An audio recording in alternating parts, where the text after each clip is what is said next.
Competitive exam సంబంధించి ప్రత్యేకంగా civil services exam సంబంధించి ఏ ఆప్షన్ చూస్ చేసుకోవాలి, ప్రిపరేషన్ ఎప్పుడు స్టార్ట్ చేయాలి, ఏ బుక్స్ రిఫర్ చేయాలి, ఇలాంటి డౌట్స్ ఉంటే CSBIS అకాడమీని కాంటాక్ట్ అవ్వచ్చు. దీనికి సంబంధించి నా పర్సనల్ అపాయింట్మెంట్ ఈ వీడియో పైన డిస్ప్లే అవుతున్న కాంటాక్ట్ నెంబర్కి ఫోన్ చేసి తీసుకోవచ్చు. ట్రంప్ వెనిజులా దేశం మీద విరుచుకు పడుతున్నారు. ఎవరైనా సరే వెనిజులా దగ్గర గ్యాస్, ఆయిల్ కొనుక్కుంటే వాళ్ళపైన శాంక్షన్స్ వేస్తాను, 25% ఎడిషనల్ టారిఫ్స్ వేస్తానని చెప్పి ట్రంప్ అన్ని దేశాలని బెదిరిస్తున్నారు. మనకు తెలుసు సౌత్ అమెరికా, లాటిన్ అమెరికా దేశాల్లో వెనిజులా దగ్గర హ్యూజ్ ఆయిల్ రిజర్వ్స్ ఉన్నాయి. మిడిల్ ఈస్ట్ తర్వాత అంతటి ఎక్కువగా ఆయిల్ రిజర్వ్స్ ఉంది వెనిజులాలోనే. అసలు వెనిజులా ఎకానమీయే ఆయిల్ బేస్డ్ ఎకానమీ అనమాట. ఇండియా, చైనా, వియత్నాం, సింగపూర్ ఇలా చాలా దేశాలు వెనిజులా నుంచి ఆయిల్ కొనుక్కుంటాయి. అయితే వెనిజులా దగ్గర నుంచి ఎవరైనా ఆయిల్ కొనుక్కుంటే మేము వాళ్ళపైన ఆంక్షలు విధిస్తాం, టారిఫ్స్ విధిస్తామని చెప్పి ట్రంప్ ఇప్పుడు అందరినీ బెదిరిస్తున్నారు. ట్రంప్ 1.0లో కూడా వెనిజులా పైన విరుచుకుపడ్డారు. అసలు వెనిజులాకి ట్రంప్కి ఎందుకు పడదు? బేసికల్గా వెనిజులా అనేది ఒక socialist economy. 2 decades back Hugo Chavez ఉండేవాళ్ళు వెనిజులాలో. వెనిజులా చాలా ఆయిల్ రిచ్ కంట్రీ, కానీ సోషలిస్ట్ ప్రిన్సిపల్స్ ఫాలో అయ్యే కంట్రీ.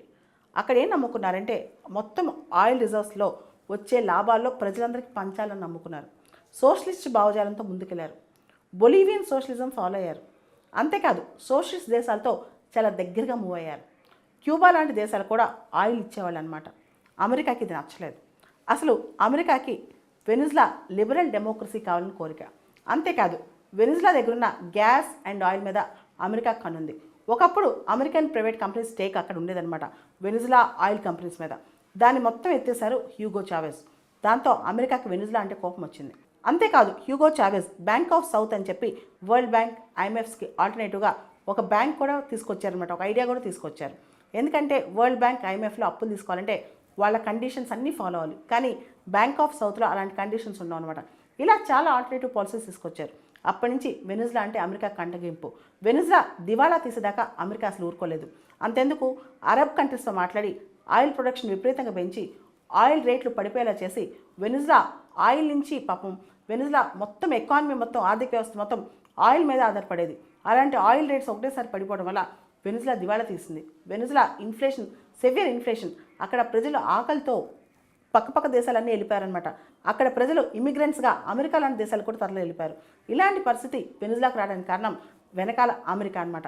ఇటువంటి టైంలో ఇప్పుడు వెనిజులా ఇప్పటికి కూడా ఇమిగ్రెంట్స్ని ఎక్కువ మందిని పంపిస్తుందని చెప్పి, వెనిజులాలో ఎలక్ట్రల్ రిఫార్మ్స్ రావాలని చెప్పి, వెనిజులాలో డెమోక్రసీ రావాలని చెప్పి ట్రంప్ వెనిజులాతో ఎవరన్నా మీరు వ్యాపారం చేస్తే మేము ఊరుకోము, వాళ్ళపైన టారిఫ్లు వేస్తాము, వాళ్ళపైన శాంక్షన్లు వేస్తామని చెప్పి ఇప్పుడు బెదిరిస్తున్నారు. ఎలా అయినా సరే బై హూక్ ఆర్ క్రూక్ వెనిజులాని దారికి తీసుకురావాలని చెప్పి ట్రంప్ ప్రయత్నం చేస్తున్నారు.